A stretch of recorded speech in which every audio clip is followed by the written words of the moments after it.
You two sound fantastic. The millionaire was not supposed to be home that night. His private jet had landed 6 hours early. The meeting in Zurich collapsed. The deal fell apart. And the silence in his mansion felt heavier than usual as he walked in without warning. But it wasn't the failed deal that stopped him cold in the hallway. It was the sound of laughter. Not polite laughter. Not trained laughter. But the kind that comes from children who feel safe, deeply safe. He froze. Because his children had not laughed like that since their mother died. And the voice guiding them did not belong to him. Julian Hawthorne stood in the shadow of the marble corridor, his tailored coat still on, his briefcase slipping from his fingers as he listened. His twin children, Elliot and Lila, were laughing.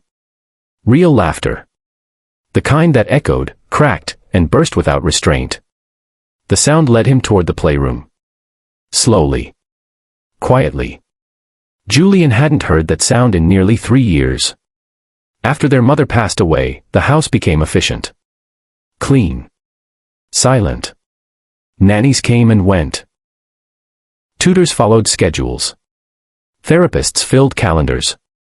But none of it brought warmth back into his children's eyes. Until now. He reached the doorway and stopped. The maid, Clara, was on the floor.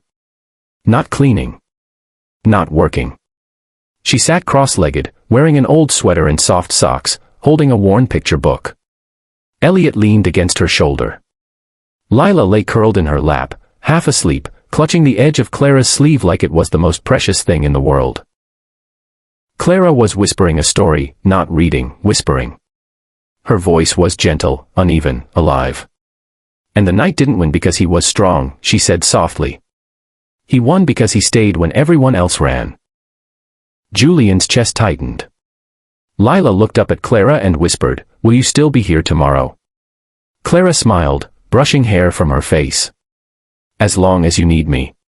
Julian felt something break. He had hired Clara months ago after the last nanny quit. She was quiet. Efficient. Invisible. Or so he thought. But now he saw the truth. His children weren't just listening to her. They trusted her. And then Elliot said something that made Julian's breath catch. "Dad doesn't sit with us like this." Silence followed. Clara hesitated. Then she spoke carefully. "Your dad loves you. He just doesn't know how to show it yet." Julian stepped back. His heart pounded, not with anger, but with guilt. He returned to his office without being seen, sat alone in the dark, and for the first time in years, cried. Not because he lost a deal. But because he realized he had almost lost his children. The next morning, Julian called Clara into his office. She stood nervously by the door, hands folded, eyes lowered. She expected criticism. Maybe termination. Julian studied her. She wasn't extraordinary by society's standards. No designer clothes. No confident posture. Just quiet strength and tired eyes that had seen responsibility too early. "Sit," he said. She did. "I came home early last night," Julian said. Clara's face drained of color. "I saw you with my children." She swallowed. "I'm sorry if I crossed a line, sir. They were lonely." Julian leaned forward. "They haven't laughed like that in years." Her eyes filled with tears.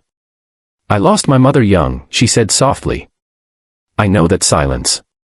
I couldn't let them sit in it." Julian felt the weight of her words settle into him. He had built an empire. But neglected the one thing that mattered.